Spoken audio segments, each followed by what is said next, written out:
más preámbulos, amigos y amigas, creo que es importante dar la bienvenida en este momento a nuestro amigo Alessandro Di Battista. Sí, vamos a darle la bienvenida con un aplauso fraterno.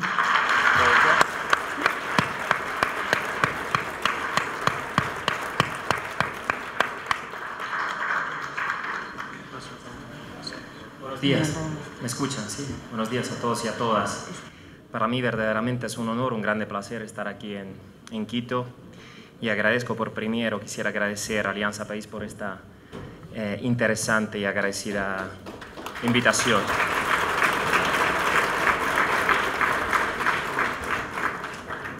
Bueno, yo ya había estado aquí en Quito hace algunos años cuando llegué después de meses de viaje por América Latina.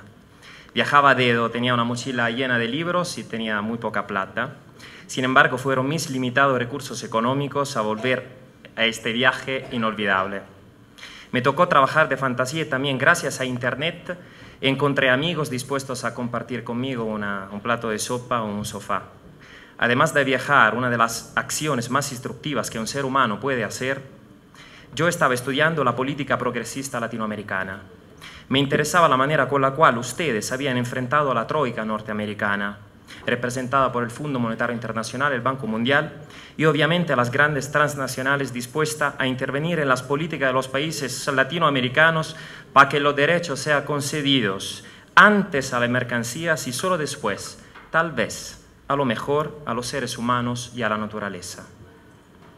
Empecé a estudiar el proceso de revolución ciudadana ecuatoriana. Conocí líderes indígenas que luchaban por la soberanía alimentaria y grupos de ciudadanos que levantaban huertas urbanas. Después de 2 años de viaje y 80.000 kilómetros de recorrido, pensé que era hora de regresar a Italia, intentar de apoyar a mi gente gracias también a todas las experiencias que yo ya había aprendido aquí en América Latina. Yo soñaba un país donde los ciudadanos se volvieran en Estado y donde para entrar en el Parlamento no fuera necesario tener millones de dólares o a lo mejor la protección de algún mafioso. Bueno, un día recibí un correo electrónico por parte del Movimiento 5 Estrellas, el movimiento político, el mío movimiento político. En el correo electrónico estaba escrito que yo podía, si quería, lanzarme a las elecciones generales del 2013. Yo no conocía a nadie dentro del Movimiento 5 Estrellas, sencillamente me había registrado a través de Internet. Lo único es que tenía los requisitos necesarios para lanzarme la candidatura. Los requisitos eran sencillos. Yo no era registrado en otros partidos políticos y no tenía antecedentes penales. En Italia no funciona así. Si uno tiene antecedentes penales es más probable que pueda entrar en el Parlamento de la República.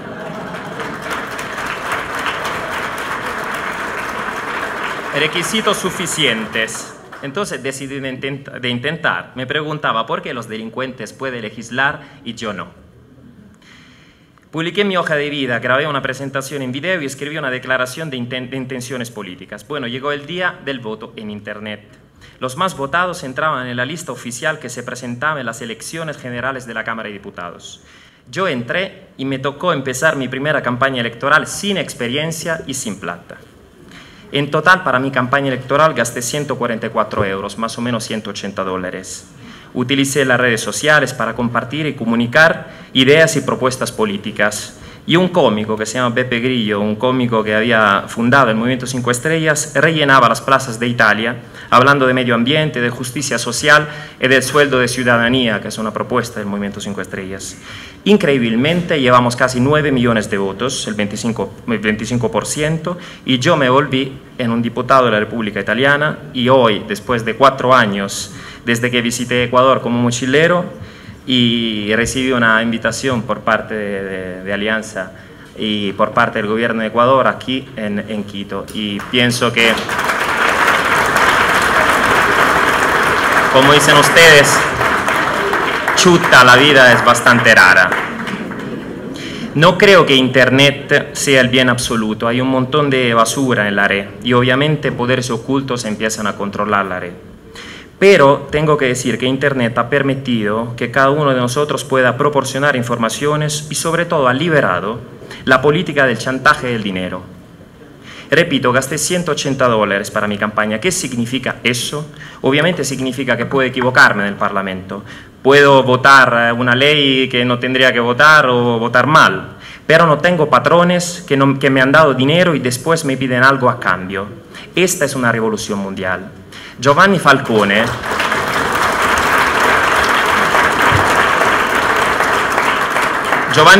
un juez italiano matado por la Cosa Nostra, decía, si se sigue el dinero se puede encontrar la mafia.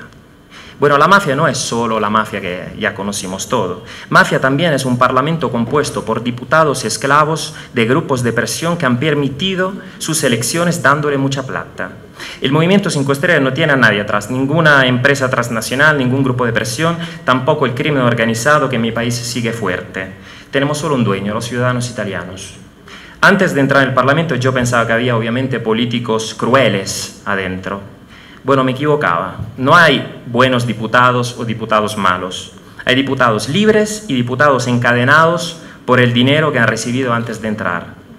Y más que los criminales son propios los políticos esclavos, aunque fueran honestos, los mejores aliados del sistema injusto. Martin Luther King decía, no tengo miedo de la maldad de los malos, sino del silencio de los honestos. Los grupos de poder, los grandes industriales y a veces el crimen organizado compran con el dinero el silencio de los políticos y amarran sus manos.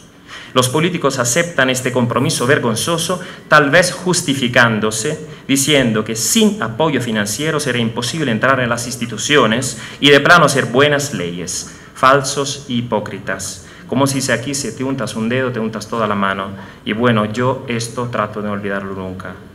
Desafortunadamente, también muchos editores televisivos y muchos periodistas, o sería mejor llamarlos sicarios de la correcta información, han sido comprados por poderes ocultos. Se han convertido en la principal arma de las oligarquías sin escrúpulos. Hay criminales que para asesinar a alguien buscan un sicario. En América Latina, lamentablemente, se contratan asesinos con poca plata. En Guatemala hay gente dispuesta a matar por $5. Pero hay también criminales que para lograr un objetivo parecido, destruir un proceso político justo o dejar creer que las víctimas en realidad sean los culpables, invierten en los medios. Si no estáis prevenidos ante los medios de comunicación, os harán amar al opresor y odiar al oprimido, dijo Malcolm X. Hoy en día puede pasar que en lugar de comprar Kalashnikov, compran periodistas. Y los Kalashnikov lo utilizan para matar a aquellos maravillosos periodistas que no se dejan comprar.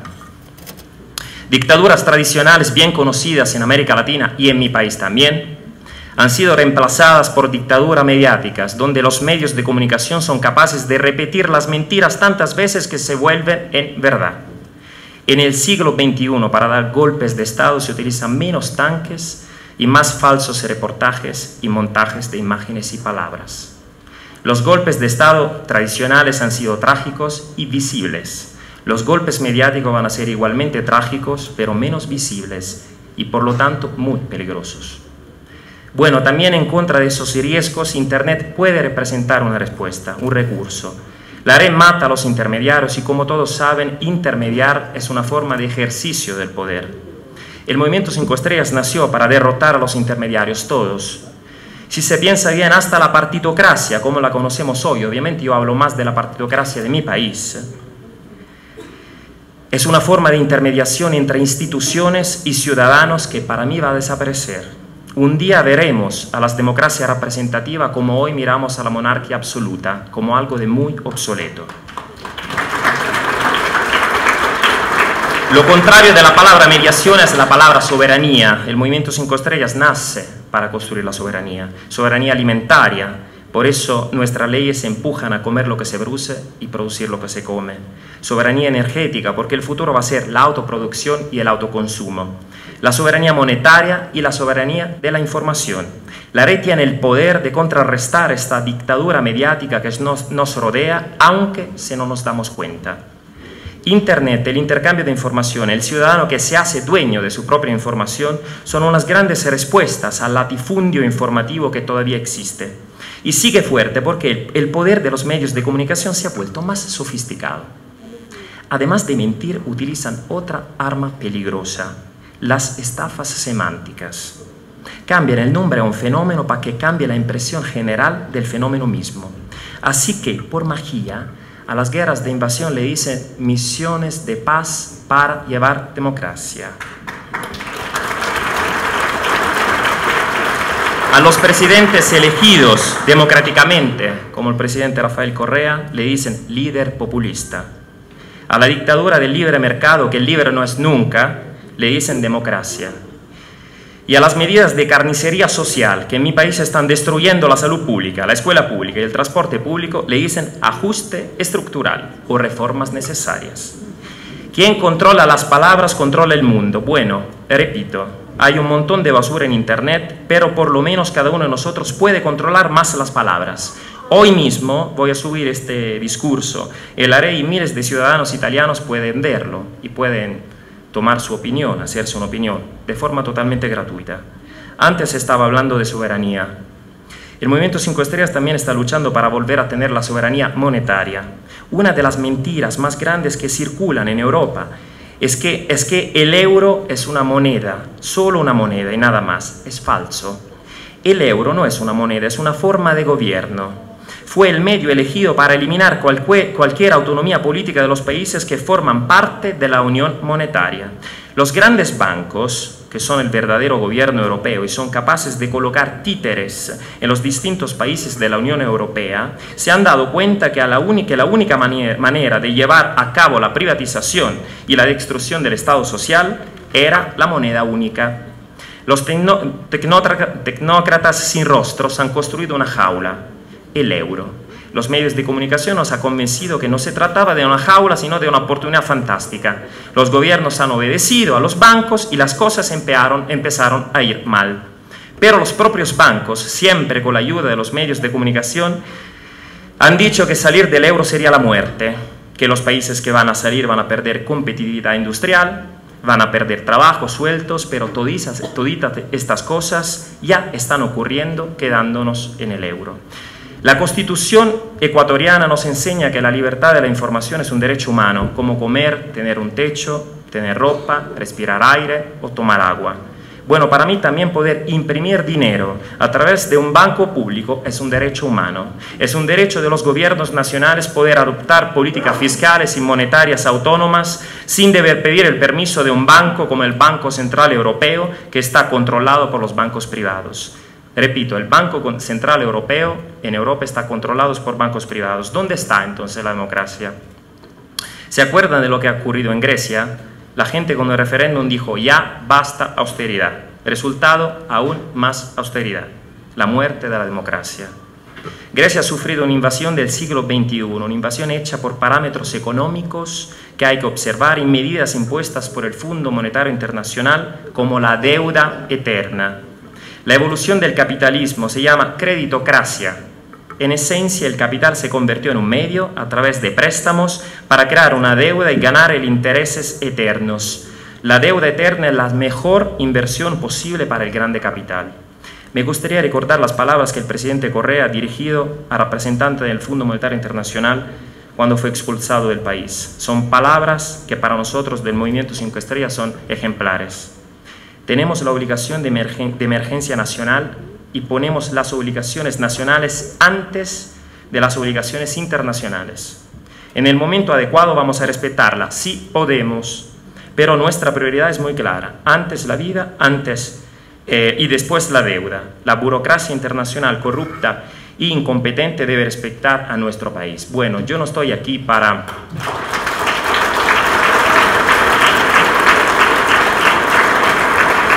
enseñar algo a alguien, lo contrario. Verdaderamente a mí América Latina me dio mucho y sencillamente comparto mi experiencia como ciudadano en las instituciones, porque ni siquiera me gusta mucho la palabra político. Y sencillamente le voy a decir que como Movimiento 5 Estrellas hemos aprendido mucho desde el proceso democrático del ALBA bolivariana, como manera, digamos, de juntarse, de unirse, e enfrentar juntos un enemigo muy duro y muy fuerte. La misma cosa que tenemos que hacer nosotros también en Europa, sobre todo en el sur de Europa, porque nosotros también estamos enfrentando una troika bastante dura, compuesta, repito, por el Fondo Monetario Internacional, el Banco Central Europeo y la Comisión Europea, que es el gobierno de la Unión Europea, no elegido por nadie, porque nadie lo ha elegido. Es la misma batalla, ¿verdad? Y para hacerlo también nosotros, obviamente tomando la experiencia de América Latina y no repitiéndola al 100%, porque una cosa es el Suramérica, otra Europa, pero podemos aprovechar de sus logros que yo veo todos los días, y viajando y volviendo aquí en Ecuador, yo he visto un país muy, muy mejorado, y eso no se tiene que reconocer. Y es mi experiencia, yo no tengo, y nadie me ha dicho de decirlo, es lo que pienso. Nosotros tenemos en Europa que aprender de la experiencia del ALBA y también tratar de construir una unión de los países del Mediterráneo. Porque lo que nos enseña la experiencia en Grecia es que si un país lo dejan solo, lo van a matar. Y ya destruye, repito, la democracia a través del poder mediático que nos quiere convencer que el euro sea la respuesta a todos los males. Y no es así.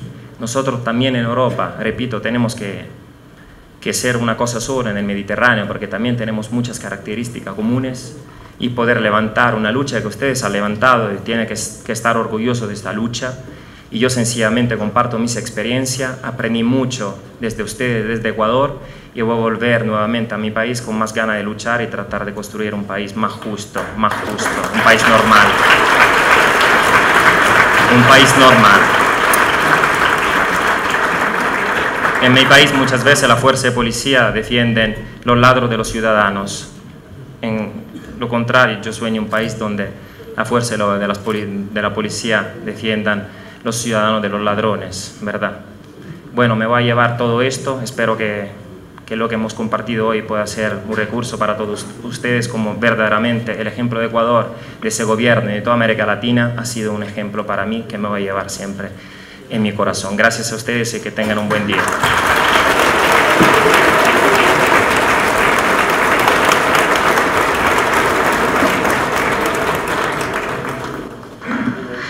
Gracias a ti, Alessandro. Tu experiencia reconoce la importancia que tiene el Internet cuando es bien utilizado, y a partir del cual se puede construir democracia, se puede fortalecer las democracias, se puede hacer también una práctica política nueva, directa, transparente con la gente. Te felicitamos, Alessandro. Bueno, y por comentarles, amigos y amigas, que la mesa está siendo transmitida en vivo y en directo a través de las redes, no faltaba más. Tenemos Ecuador en vivo, ¿verdad? Inmediato, Ecuador inmediato, pero además la televisión pública argentina, tenemos el Lab Ecuador, todos ellos nos están transmitiendo, y a partir del Internet estamos haciendo escuchar nuestra voz al mundo. Bueno, y a continuación vamos a pedirle a Tristán Bauer que nos comente su experiencia en el mundo de la información y el Internet.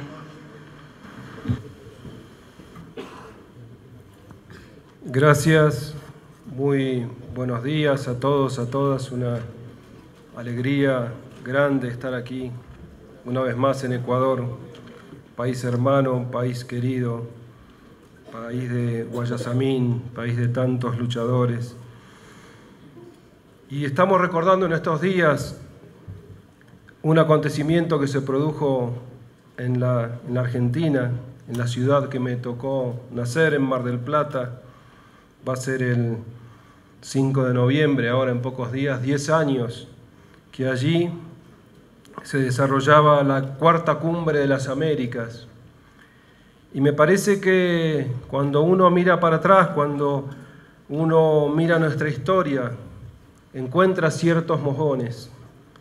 Y yo estoy seguro que ese acontecimiento fue muy importante y que tenemos que volver a él para revisar la historia y para construir futuro. Allí, por un lado, participaban 34 estados independientes de América, y mientras se desarrollaba esa cumbre, con el comandante Hugo Chávez al frente, se iba desarrollando simultáneamente la contracumbre o la cumbre de los pueblos.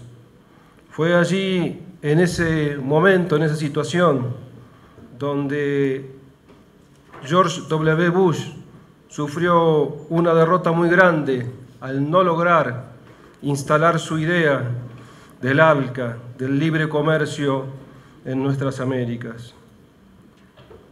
A mí me tocó ir, como algunos de ustedes saben, yo vengo del cine, con una cámara filmando. Salimos en un tren, ferrocarril desde Buenos Aires, y yo iba sentado al lado de un joven revolucionario, creo que es la palabra que a él le cabe, a un joven que era en ese momento candidato a ejercer la presidencia de Bolivia. Al joven tenía a Evo Morales de un lado y a Diego Armando Maradona del otro. Y viajábamos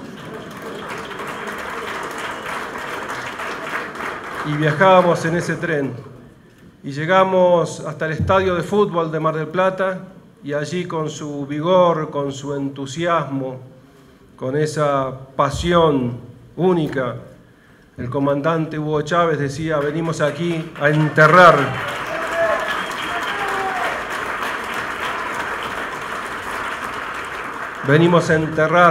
al ALCA, venimos a darle nacimiento al ALBA. Firmamos un documento, en la conclusión decía: asumimos la lucha por la distribución equitativa de la riqueza con trabajo digno y justicia social para erradicar la pobreza, el desempleo y la exclusión. Y rechazamos enérgicamente la militarización del continente por parte de los Estados Unidos de Norteamérica. 10 años atrás, y era ese el momento de aquel abrazo de seres extraordinarios, nuestro querido presidente Néstor Kirchner, el presidente Lula y el presidente Chávez avanzando en una nueva mirada, en una nueva construcción americana. Han pasado muchas cosas durante estos 10 años. Hemos tenido, como siempre, momentos de luces, momentos de sombra, pero me parece que el avance de nuestra América ha sido contundente. En lo específico, en el campo de la comunicación, que es lo que nos atañe en esta mañana, la verdad que para la humanidad toda, la transformación que se ha dado en el campo de la comunicación, de la mano fundamentalmente de los desarrollos tecnológicos, ha sido sorprendente. Yo creo que lo que va más rápido en la sociedad humana actual es justamente esto, la comunicación. Los sistemas satelitales, las redes de fibra óptica que se están desplegando con una celeridad asombrosa en el mundo. Hoy hay más teléfonos celulares que ya no son teléfonos, sí son celulares pero ya no son teléfonos, son mucho más cosas que habitantes en el planeta. Y la generación y circulación de esa comunicación lo ha cambiado todo en estos años. En nuestra América hemos vivido procesos muy fuertes. Permítanme hablarles durante unos minutos sobre lo que aconteció en la Argentina. Nosotros, a pesar de vivir 30 años en democracia, todavía seguíamos rigiéndonos por la ley de la dictadura militar. Aquella ley que había firmado con su mano de sangre el genocidio de Videla era la que mandaba en la República Argentina. 30 años de democracia, distintos gobiernos no habían logrado cambiar esa ley. En el año 2009, el 10 de octubre del 2009, el Parlamento argentino sanciona una nueva ley, una ley que va a atacar el concepto monopólico. ¿Qué es lo que había ocurrido? Esa ley de la dictadura, que había puesto todos los medios al servicio de esa cultura de la muerte desarrollada por los genocidios, había sido tomada por los grupos empresarios monopólicos y se habían adueñado de todo como lo había hecho la dictadura en su momento. Pues bien, con mucho esfuerzo y con movilización popular se sancionó la Ley de Servicios de Comunicación Audiovisual. Fue un acto de una valentía extraordinaria, de un coraje extraordinario de nuestra presidenta. Y a partir de ahí comenzamos en la construcción de un nuevo sistema de medios. Los medios públicos que estaban destruidos, como en general estaban destruidos los medios públicos de toda nuestra América, se fortalecieron.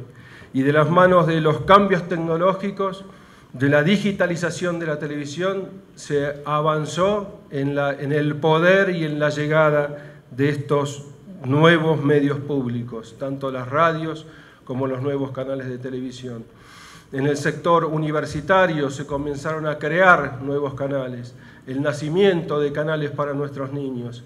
Cuando uno mira América Latina, todos nuestros niños, porque nosotros estamos siempre muy preocupados fundamentalmente con la prensa, con el periodismo, pero tenemos que tener en cuenta que en nuestra América, durante años y años, todos nuestros niños se forman viendo 7 canales infantiles, que llegan los 7, que están diseñados, producidos, escritos, los 7 en los Estados Unidos de Norteamérica.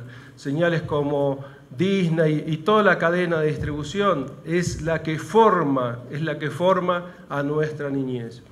Por eso el nacimiento de canales como Encuentro, de canales como Paca Paca para nuestros niños fue realmente absolutamente transformador y necesario. Uno tiene que también desarrollar tecnología, tenemos que adueñarnos de la tecnología, esto es vital. Logramos construir en la Argentina un sistema que hoy llega al 82% de televisión mediante la implementación del sistema de televisión digital terrestre. Hemos desplegado ya 80 antenas en el territorio argentino y de ahí distribuimos 12 canales libres y gratuitos para todo nuestro pueblo. El fútbol.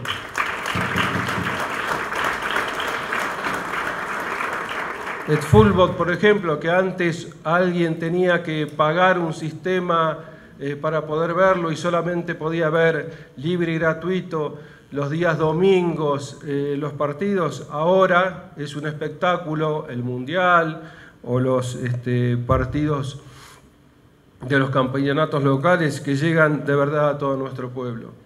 Y al resto de la población llegamos por el sistema satelital, es decir, que hoy en la Argentina, por el sistema de televisión digital terrestre con las 80 antenas o con el sistema satelital, la totalidad de la población puede ver televisión libre y gratuita. Y con una novedad, el neoliberalismo había dejado a nuestro país en una situación calamitosa. Como ustedes saben, cada país tiene asignadas sus órbitas satelitales. Si el país no utiliza esas órbitas satelitales, las pierde y los países poderosos son los que las toman. La Argentina, después de las crisis del 2001, no había desarrollado ningún plan satelital y estábamos a punto de perder nuestras órbitas. Y nada más ni nada menos que el Reino Unido de Gran Bretaña era el que se iba a quedar, el que se iba a apoderar de una de esas órbitas. Con una asombrosa audacia, el presidente Néstor Kirchner decidió no solamente ocupar esos espacios satelitales, sino después de realizar proyectos chinos, franceses, americanos y rusos, desarrollar satélites nacionales.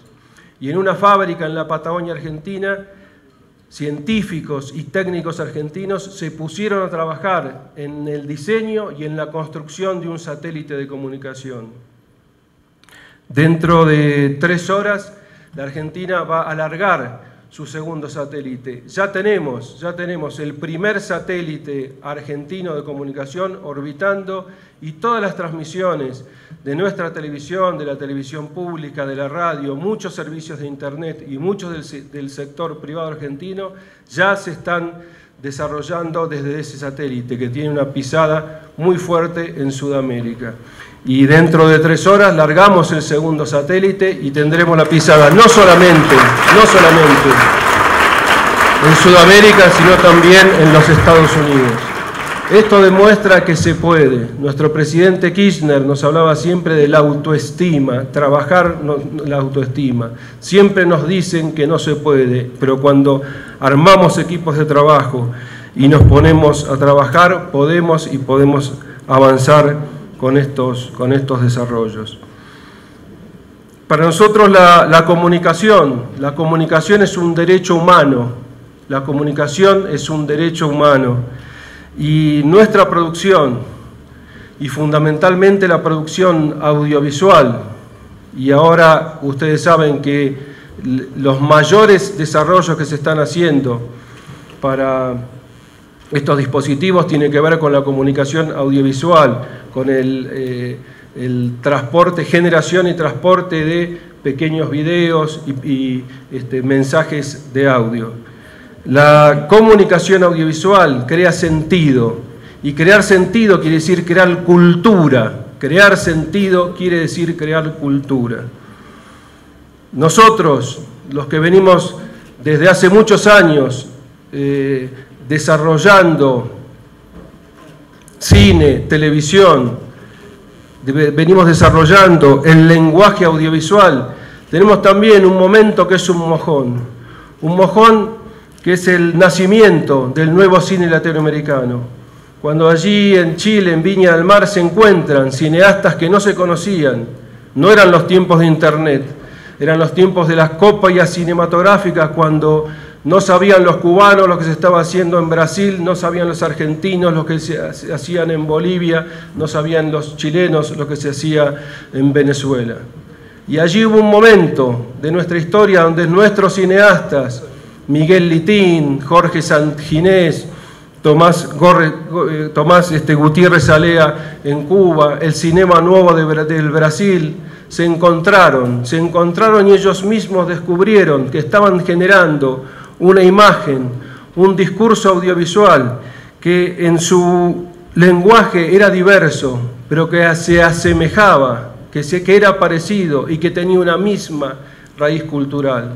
Yo creo que nosotros somos hijos de esas raíces culturales, así como políticamente, históricamente somos hijos de Bolívar, de San Martín, de todos nuestros libertadores, José Martí, como nosotros los que estamos en esta sala somos hijos de la Revolución Cubana, de aquel encuentro de Fidel y el Che en México, de Salvador Allende, somos hijos de todos nuestros muertos durante los terribles años de la dictadura. También somos hijos de este momento que ha florecido con presidentes como Correa, como Evo Morales, como Néstor Kirchner, como Lula, como Chávez y tantos otros luchadores, diputados, senadores que nos hablan de una nueva América.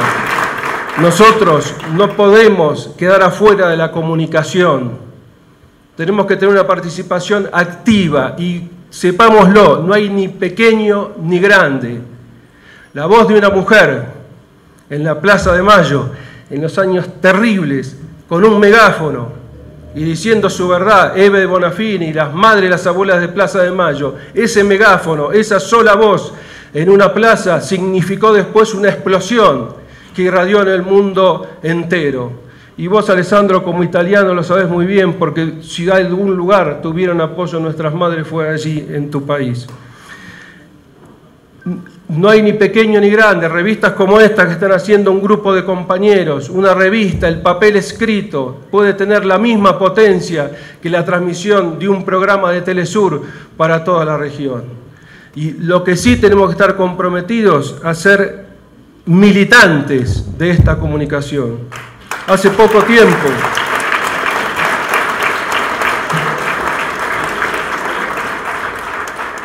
hace pocos días, para tener conciencia todos la potencia de una imagen, apareció en las pantallas de televisión, en los celulares, la imagen del niño muerto en las playas de Turquía.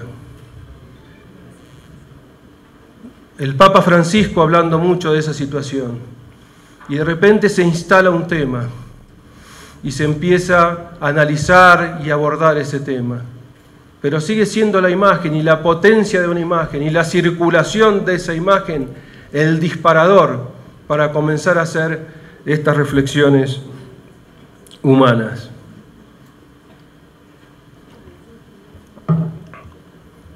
Otra de las cuestiones importantes en la Argentina y que se ha dado también en varios países de América Latina es incorporar a todos nuestros niños en la participación activa de todos estos tipos de dispositivos. En un plan de educación en nuestro país, y se ha hecho en muchos países de América, estos presidentes lo han hecho, se han distribuido computadoras. Y esos niños que estaban en las escuelas rancho, que estaban, se los decía, fuera del sistema, hoy están vinculados al mundo. Y hoy un dispositivo de esto es una cámara fotográfica, es una filmadora, es un sistema de edición audiovisual y es un sistema de transmisión también. Es fundamental incorporar a todos nuestros pueblos, sobre todo a nuestros estudiantes, a este nuevo modelo de comunicación mundial. Me parece que es una de las claves fundamentales, decisivas. Nuevas leyes, fortalecimiento de los medios públicos de cada uno de nuestros países frente al avance arrollador de los grupos monopólicos privados, generalmente de la mano de los Estados Unidos, como vemos los ataques al compañero Maduro, a Dilma, al compañero Evo, a la compañera Cristina, feroces, así como antes utilizaban, acá el amigo italiano hablaba de las Kalashnikov, los tanques de guerra, los golpes militares, ahora llegan con toda esta parafernalia mediática. Responder cada día como tarea cotidiana. Yo creo que el que vio con mayor claridad todo esto, no lo pensaba decir, pero ya que hay un hermano italiano aquí, lo voy a decir. Y el que lo vio es sorprendente cuando uno lo estudia, porque en la cárcel, en soledad, y cuando todos estos fenómenos eran muy incipientes, Antonio Gramsci define con mucha claridad lo que es la hegemonía de los medios. Cómo se puede hacer, pueden avanzar los ejércitos de Napoleón, porque primero avanzó la Revolución Francesa con sus libros. Creo que hay que volver a Gramsci, releerlo, comprenderlo y avanzar en toda esta nueva construcción. No dejarnos apabullados por la velocidad del desarrollo tecnológico, sino desde nuestras democracias, desde el fortalecimiento del Estado, adueñarnos de esas tecnologías y generar ideas, pensamiento y acción. Yo creo que este es el mejor homenaje que podemos hacer a nuestros mayores, a los que soñaron una América Latina unida. Me parece que ese poema de Martí, creemos en el mejoramiento humano, porque en este momento ya no es solamente la región. En este momento el dilema es de la humanidad toda. Lo dijo Francisco el otro día, vivimos una tercera guerra mundial fragmentada. No es la que conocimos como el modelo de la primera, de la segunda, pero es una tercera guerra mundial fragmentada. Y en ese sentido, creo que la unidad de nuestros pueblos, creo que la participación militante y creo que actuar con inteligencia, con creatividad en todo este nuevo mundo de Internet, donde palabras que hasta hace 4 o 5 años no existían, hoy ya nos suenan a viejas y aparecen el WhatsApp, el Facebook y así una dinámica permanente. Bueno, estar a la altura de esa dinámica, estar a la altura como creadores dentro de esa dinámica y, como decía Atahualpa Yupanqui, en nosotros nuestros muertos para que nadie quede atrás, en la memoria de todos nuestros muertos, de todos nuestros desaparecidos, derrotados en batallas, en la memoria de todos ellos, avanzar en la construcción de un futuro más hermoso. Muchísimas gracias a todos.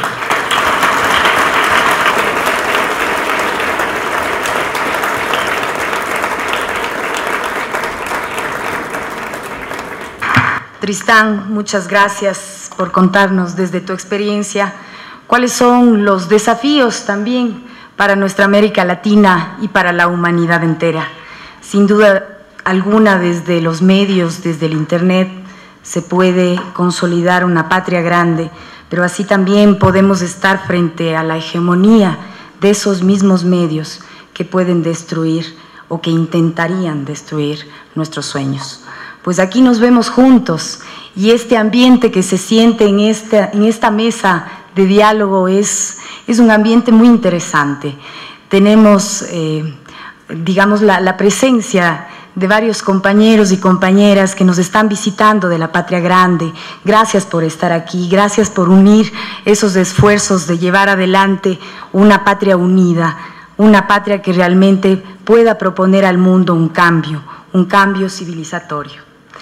Y ahora vamos a dar paso a nuestro amigo, compañero, camarada, Julian Assange, que esperamos que ya esté con el audio y le damos una cordial bienvenida. All right. Okay. I understand that we're running somewhat late, about an hour, I think. So I'm not sure how long I have to speak. Is it 15 minutes still? Yes? Okay.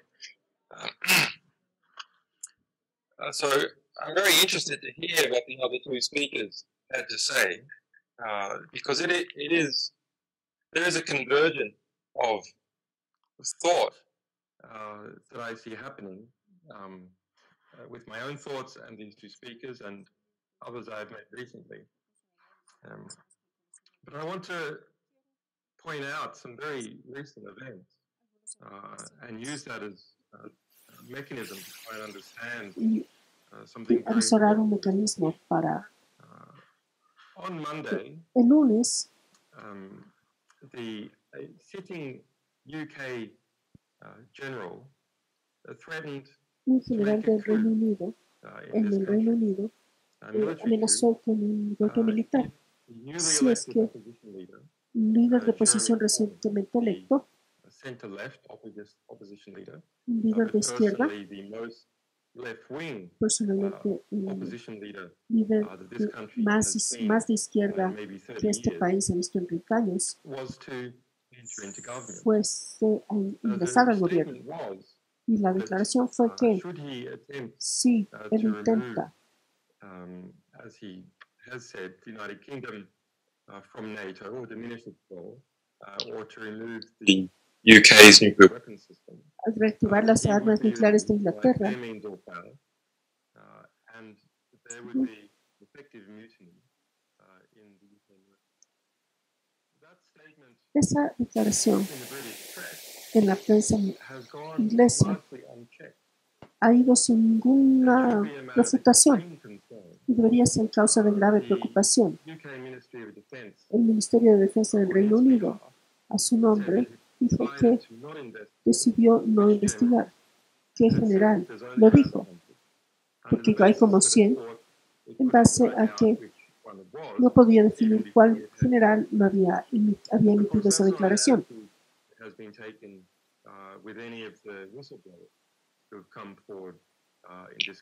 Esto no es algo que ha pasado antes en este país. En el Reino Unido se publicó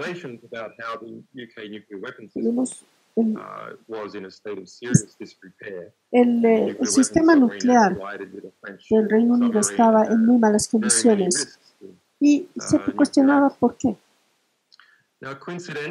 Coincidencialmente, hoy, el aniversario del golpe policial contra el presidente Correa. Así que vemos que los intentos de golpe son más un tema de lo que hace un político en vez de dónde proviene, en vez del país de origen. Hace una semana antes de que saliera la declaración de este general, yo dije que mi análisis de la estructura en el Reino Unido era tal que yo aconsejaba al Jeremy Corbyn, que es el líder de oposición recientemente electo, yo le aconsejaba tener cuidado con lo que decía con la OTAN y el sistema de armamentista. El ataque mediático a este líder de oposición, esto podría ser en Latinoamérica también, porque su esposa es mexicana y ha estado en la mayoría de países. Lo apoyaron a él en el Parlamento y a Ecuador en el Parlamento.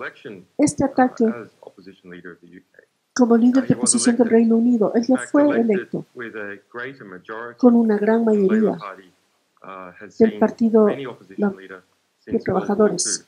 El mayor apoyo desde la Segunda Guerra Mundial, con un 42%, representando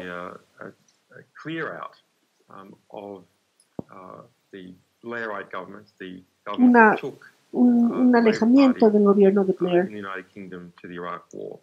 en el Reino Unido y una mayor participación en el Partido Laborista en los últimos 4 meses. Más de 65,000 miembros se han unido al Partido Laborista en las últimas 2 semanas. Eso es un cambio significativo. Similarmente, en el Reino Unido, en Escocia, y en el Partido Independentista Nacional ha sido dominante, con 56 de 59 espacios en la elección. Cataluña, ambos de centro izquierda y centro medio centro, están promoviendo una posición independentista con la mayoría en las elecciones regionales y se están tendiendo hacia la independencia.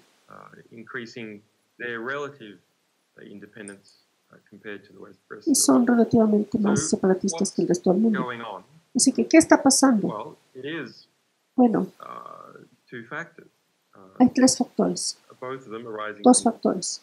El debilitamiento de los actores mediáticos tradicionales y el intento de circunvalar estos medios y la facilitación de interacción económica y social que circunvalan a los grupos tradicionales. Así que si se ve a la relación de Escocia con el resto del mundo y con el continente europeo, Inglaterra ha formado una salida a la interacción de Escocia con el mundo, un marco.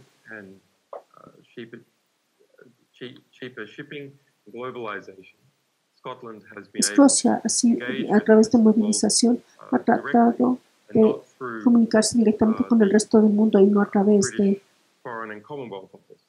Commonwealth británico, no a través de Londres. Similarmente, en Ecuador se ha podido contactar con otros estados como Corea del Sur, como China directamente, y no a través del Brasil o los Estados Unidos como portales. En términos de estructura de comunicación, 98% de las telecomunicaciones de Latinoamérica con el resto del mundo pasan por Estados Unidos, donde es interceptada. Así que nos quedamos con un momento vibrante de países que se están enlazando unos con otros, culturas que se están enlazando las unas con otras.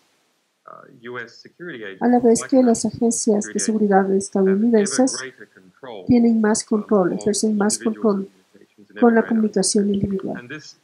Y esto realmente es un choque de 2 fuerzas titánicas. ¿De dónde viene ese choque? ¿De dónde? Previamente he dicho que la Internet es la mayor amenaza a la civilización humana. Y todavía lo creo, todavía eso es correcto, porque la Internet se ha filtrado en toda sociedad y sus construcciones básicas. Con las agencias de seguridad de Estados Unidos y los otros países de la Iglesia. Ahora, toda la comunicación fuera del Reino Unido y casi toda comunicación que pasa por los Estados Unidos, las embajadas y los sistemas computarizados de los bancos, a las presidencias, todo. Pero su capacidad de interceptar y controlar es solamente conmensurable a la capacidad de entender. Y cuando la gente está interactuando a una velocidad más y más rápida, aún si lo interceptan, ese material, ¿cómo cómo promueves la capacidad de entender y desplegar limitaciones y controles? Y hasta ahora, la capacidad de implementar limitaciones y controles no es tan sofisticada, pero está creciendo en su sofisticación. Y conforme la Internet y su comunicación se vuelve una meta fija en su forma de hacer las cosas, la capacidad del occidente anglosajón de entender y desarrollar sistemas para controlarla se vuelve más sofisticada. Por ejemplo, en el gobierno del Reino Unido públicamente se han anunciado soldados que estarán en el ciberespacio, básicamente declaradamente monitoreando información cibernética. En la agencia de seguridad aquí tienen un programa de inteligencia muy sofisticado para identificar compañías e individuos que están directamente involucrados con Argentina en comunicación pública que está siendo revisada y están registrando todo, incluyendo documentación, de una forma u otra. Y lamentablemente parece que esto combate la operación propagandística en el Internet. Quiero pensar en qué hay que hacer y tratar de entender el gran panorama. Hay una intención de controlar el destino futuro del mundo a distintos niveles. Uno es, tal vez lo más obvio, a nivel estatal. Y esto debe haber una respuesta a nivel estatal. Lo otro es a nivel institucional y otro a nivel cultural e ideológico. A nivel estatal, los Estados Unidos están involucrados en una nueva estrategia para crear un gran engranaje. Esta es una estrategia tan significativa como la creación de la Unión Europea y más global en escala. Y es para tomar 52 países en todo el mundo, 1.6 millones de personas, más de 2/3 del PIB mundial, y juntarlo en una nueva alianza económica y legal dominada por instituciones de los Estados Unidos. Y que esto tiene 3 partes. Ahora se está negociando una de ellas, el Acuerdo Transpacífico, que va a juntar estos elementos. Dentro de unos días se firmará. Estas partes son el TPP, la Asociación Transpacífico, Perú es parte de eso, Chile,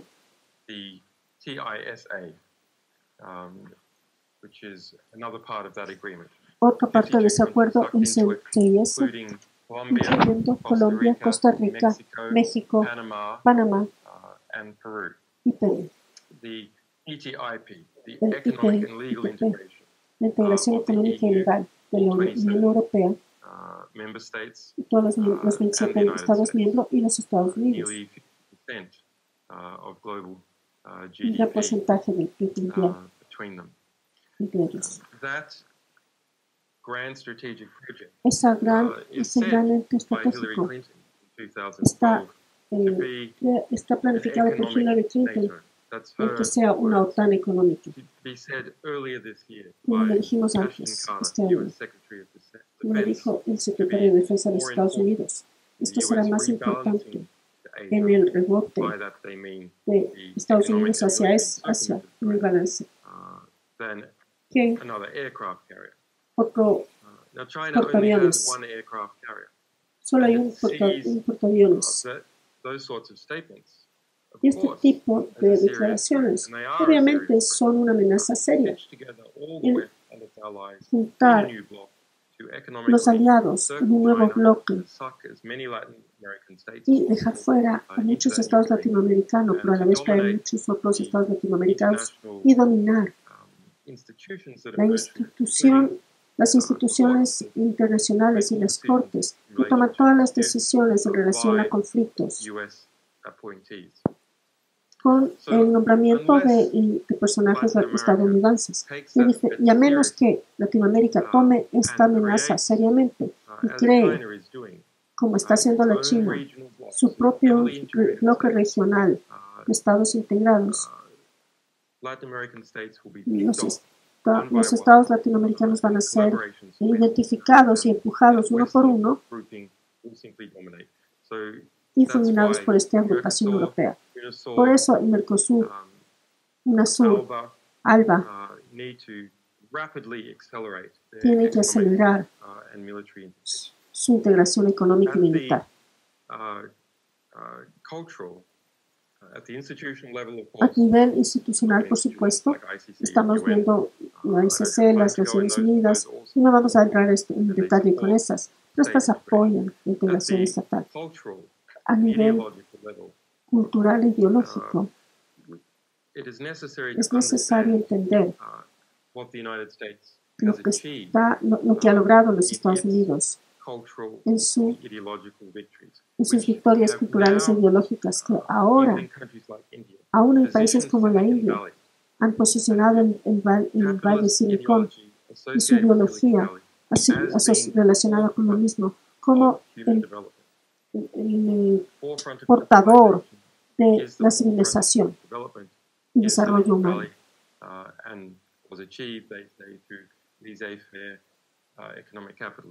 Y han avanzado las ideas del capitalismo. Eso simplemente no es verdad. El Valle Silicón se logró como resultado de una intervención militar y de inteligencia y fondos como resultantes de la Guerra Fría. Pero en los Estados Unidos insisten en que otros países no deberían participar en programas similares de educación y financiamiento para que los frutos del Valle Silicón. La idea es decir que son un fruto de la liberalización, pero eso no es verdad. Son un resultado de las estructuras ideológicas que se han desarrollado por cientos de financistas estatales, ONGs, la Fundación Ford, Carnegie. Estas ONGs están conectadas con el desarrollo ideológico del capitalismo estadounidense. Los Estados Unidos, a través de otras instituciones, similarmente, conforme documentado, como he documentado en mi último libro, cientos de ONGs en Latinoamérica, aún en el Reino Unido, promueven esta visión ideológica. No hay un control ideológico sobre estas creencias a través de financiamiento de la izquierda en Latinoamérica.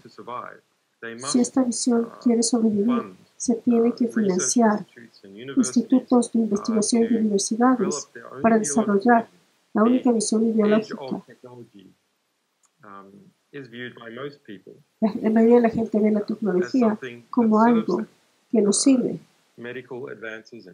Avances médicos y económicos se han posicionado como algo que nos sirve a sus familias y a sus instituciones directamente, a menos que los gobiernos de izquierda en Latinoamérica y en otros lados puedan presentar una visión tecnológica del mundo que puedan aceptar y que beneficiaría a la sociedad.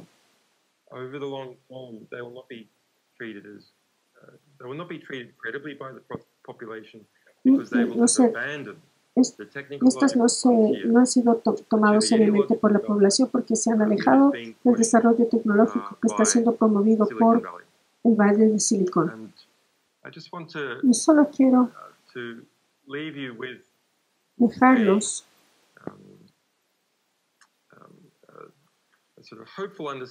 con un entendimiento de lo que he desarrollado sobre la superestructura del gobierno, de la cual es parte del gobierno de los Estados Unidos. El gobierno de Estados Unidos está muy conectado con el sector privado y otros gobiernos anglosajones, y las varias agencias de inteligencia, pero no es todopoderoso. Si ustedes ven el conflicto que se ha dado con Ecuador y los Estados Unidos, aún en mi situación personal, sí, hay cientos de policías alrededor de esta embajada y el Reino Unido ha admitido gastar más de 2 millones de libras en la vigilancia de mi persona en la embajada en los últimos 3 años. Pero a pesar de eso, desde esta embajada, protegido por Ecuador, he podido enfrentarme con la Agencia Nacional de Seguridad de los Estados Unidos a fin de garantizar el asilo de Edward Snowden, sacarlo de Hong Kong para un lugar seguro durante la batalla de extradición y ganamos. Igualmente, en cuanto a una pletora de publicaciones,